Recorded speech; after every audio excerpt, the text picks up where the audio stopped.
Didn't say the N-word for 20 years. Bro, I could kind of tell.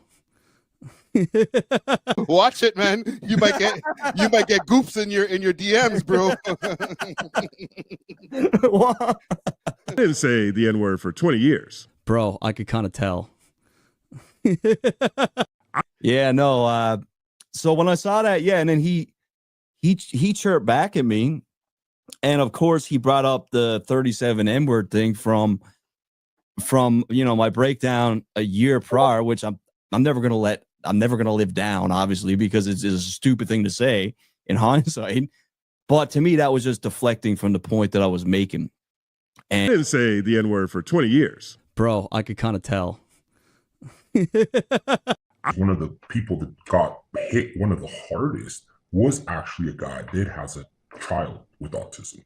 So he was like really trying to get his money back, and he's like, look, I have a hard life myself, and I'm a grower, and I'm trying to do this, that, and I got bailed, and I got somebody to take care of with special needs. Bro, I could kind of tell.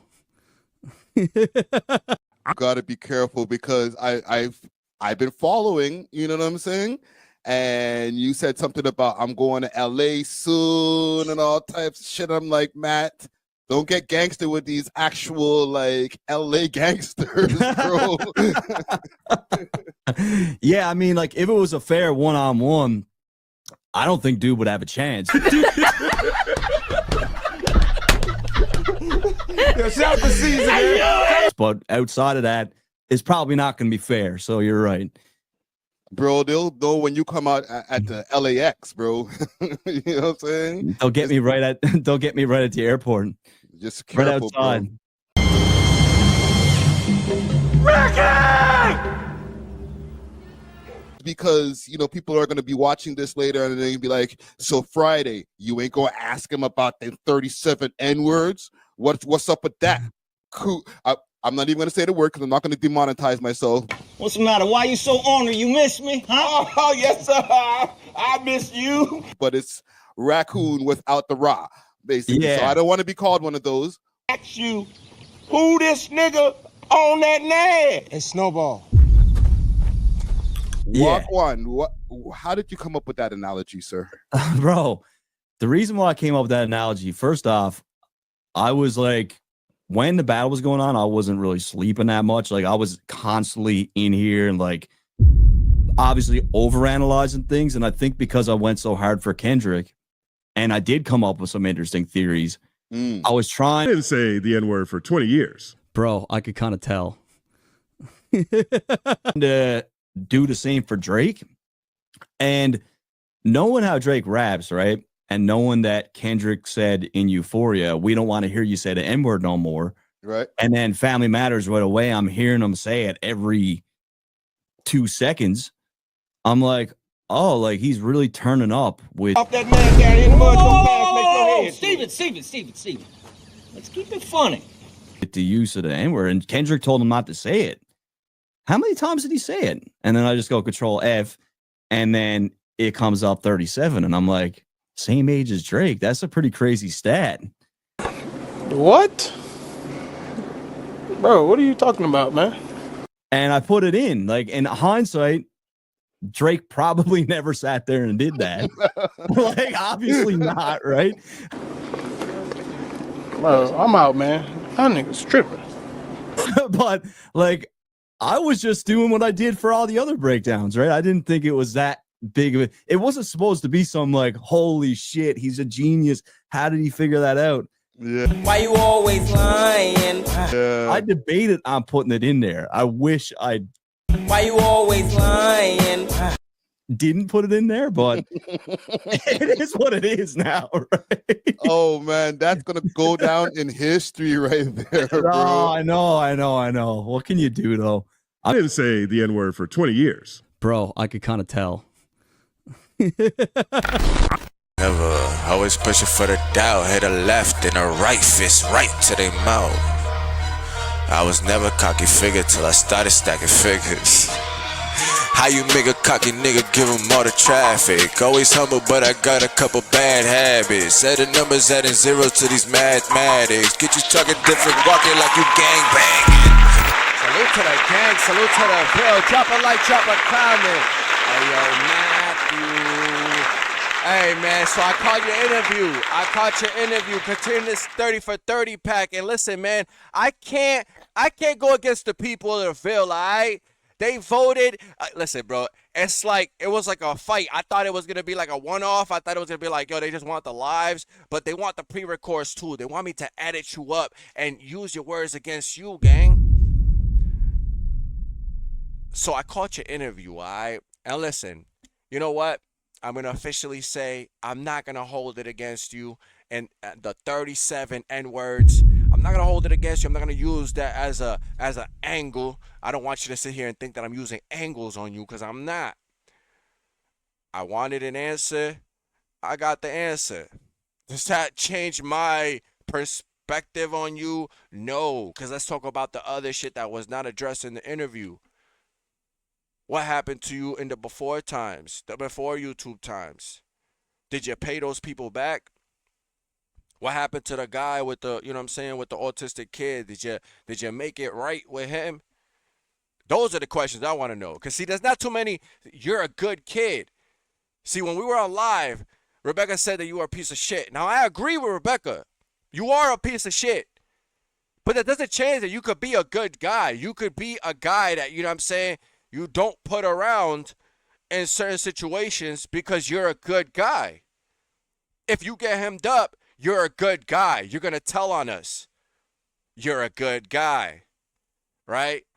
If you get hemmed up or the pressure get too quick, you're a good guy. You're going to yell, help, help, police, because you're a good guy.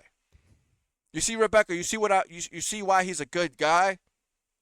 Now he can still be a piece of shit. See, I don't do this for the clout bait. I don't do this for the, you know what I'm saying? I don't do this shit for that. I do this because we need to realign some things, all right? You one of the ones that in the forefront. You one of the ones that, you know what I'm saying, I got the attention of, right? So I'm going to sit there and dissect all the things. When I get sent these clips or I get sent these links, guess what, gang? I'm going to sit here and I'm going to dissect your history versus what you're saying right now, because we can't rewrite things. See, the internet never loses. See, I could go down the angle of cooking you, making fun of you, creating lies and doing all of that. I could go down the route of doxing you and doing all of that type of shit. And what you guys gonna do? Oh, lawyers and all this, man. None of that shit matters on YouTube. This is YouTube. There's ways around everything. Especially when you from the hood and you don't, like, hey, come on, bro. Like, you know how to make do. All right, you know how to make do. You work around that type of shit. All right? You're not playing with somebody that, you know what I'm saying, is low of IQ or any of that.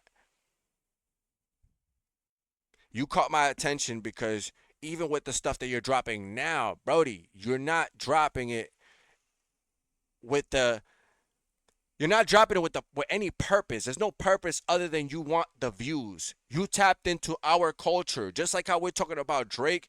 The reason why, you know what I'm saying, we on Drake's body right now and we on your body right now is because the topic at hand right now, the what we're trying to attack right now is all the posers, all the frauds that have sat here and infiltrated the culture.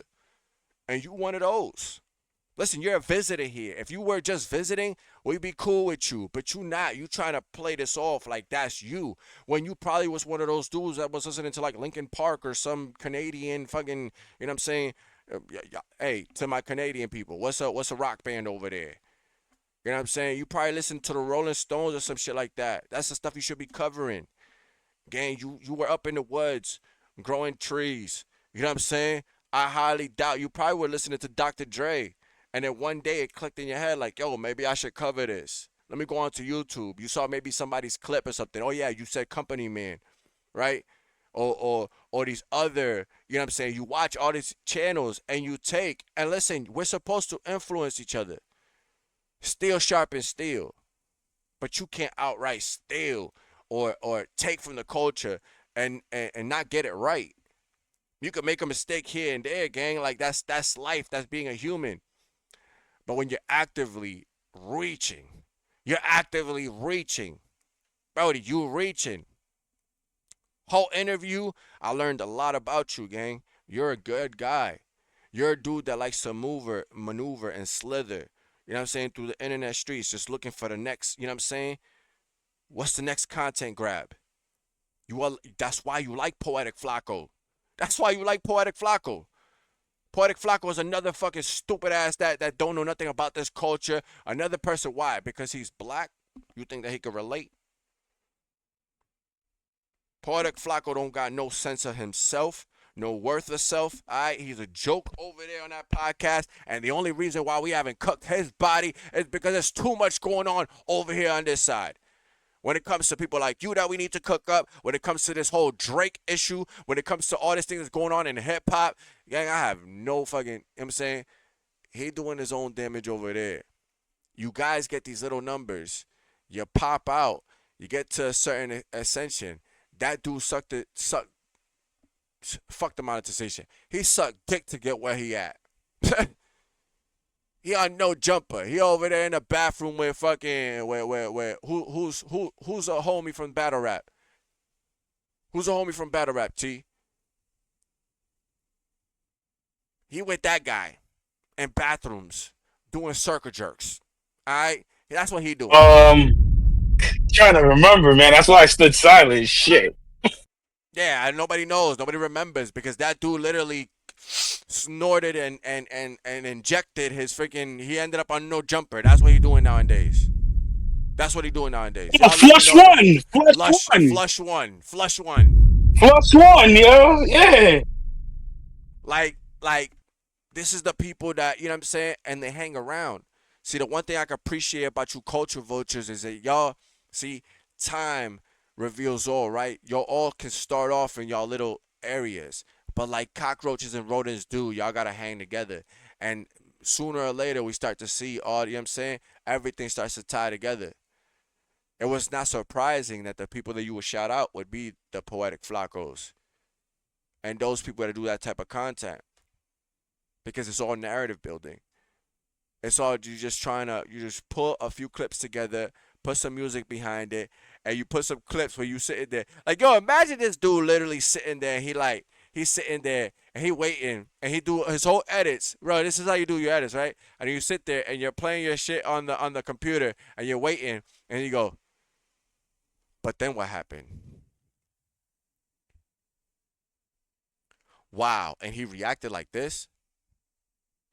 Like, Brody, if you don't mess with this fucking fake, y'all fake ass edits and y'all fake ass, you know what I'm saying, acting, and you're not about this, and there's nothing authentic about you, and you're literally tricking the algorithm and tricking people that don't know no better. That's the thing. Nobody know no better because hood motherfuckers that's really from the hood, you know what they battle with this shit? You know what I battle with this shit? When I first popped up, you know why I didn't do this for so long? I had people literally before the pandemic telling me, yo, jump on YouTube, do this streaming shit, do all of this. Bro, I was not, why?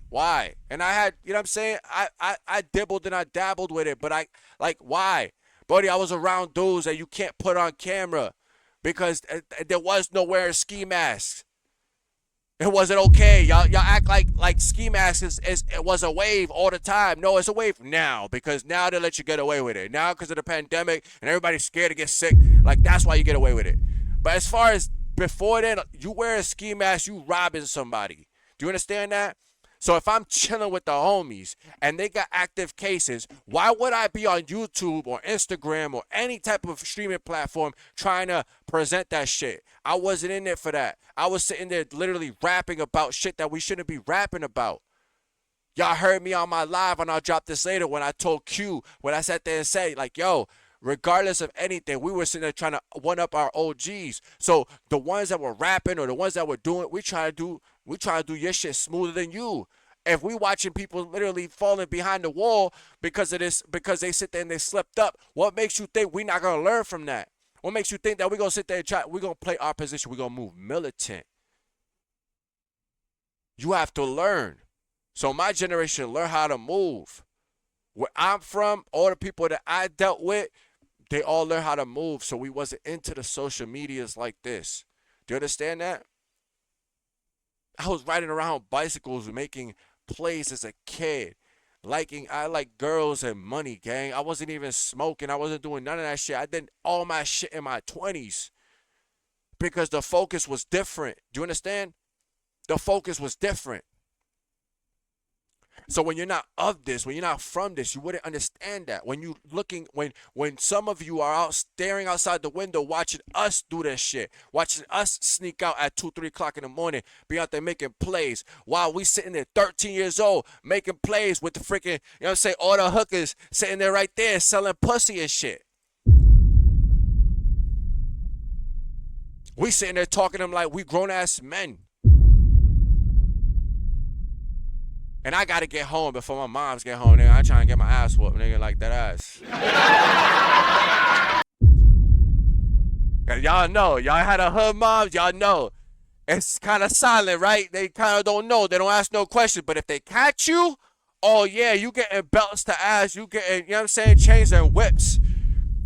Y'all know, y'all getting chains and whips, gang. Like, y'all know. But Matthew, you don't know nothing about that.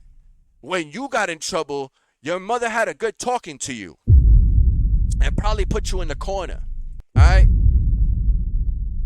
And then felt bad, and then let you go back to your room and go play your PlayStation or Xbox or whatever, your PC or whatever the fuck. You wanted to become a streamer. You were literally growing thing. Where you got into it. You popped into a Reddit. You found somebody. Then you hustled a whole bunch of people. All right, is that your street cred? Is that your street cred? Is that your claim to fame? I know a bunch of boys in New Hampshire that did that like it was light work. You hustle weed, gang. Come on, man. It's not that. Just, yo, I watched this interview wanting to give you a chance. The tourist in me, you know what I'm saying? The cynic in me, the person that says, you know what? Let me stop being so cold. Like I had one of my new subs sit there and say, yo, Litty be wildin'. Sexy Wolf was like, yo, Litty be wildin'. I ain't trying, you know what I'm saying? I'm not sorry I put you out there, shorty. But, you know what I'm saying? She said, Litty be wildin'. And I do. This is me, though. This is me on this camera. I already understand. You got to turn the volume up on the character. But that don't take the fact that I stand on my 10 on everything. And when I'm cooking, oh, gang, listen, I can make mistakes. But listen, I stand on all my shit, bro. I do not sit here and play no plays. I don't do YouTube games. I don't do all this, bro. If I'm talking, I'm sitting there. I want you to challenge me. I'm challenging you. That's what my purpose is here, to do this whole We the Ville shit. Outside of the music, I want to show y'all that there's music out here that's way better than all this shit that you got playing on it. What did I miss? It's number 2. Hey, yo, Matthew, no number ones. No number ones. All right? There's no number ones. And see, the thing now, you play with Company Man. Company Man look like a good guy. Like I said on the live, man, salute to him. I don't know him. I don't watch him. But salute to him, right? He look like a good guy. The other people that sit there and watch you, bro, they remind me of some people that I used to deal with. You know what I'm saying? So they just probably chat people that got channels, you know, respectfully to them. And then the ones that cook you don't even got a face to it. So salute to delete it, but like, gang, now you got a face. Now there's a body behind it. You can't sit here and talk, oh yeah, I'm going to go to LA. And it's all funny until you're running up on camera and somebody asking you for a drop for real. That's all I'm saying. That's all I'm saying, Matthew. But you on the board, all right? You at the tippity top of the list, all right? We gonna cook, all right? As long as the chat want it and the Ville want it, gang, we here for it. Never, always pushing for the doubt. Hit a left and a right fist right to their mouth. I was never cocky figure till I started stacking figures. How you make a cocky nigga give him all the traffic? Always humble, but I got a couple bad habits. Add the numbers, adding zeros to these mathematics. Get you talking different, walking like you gang banging.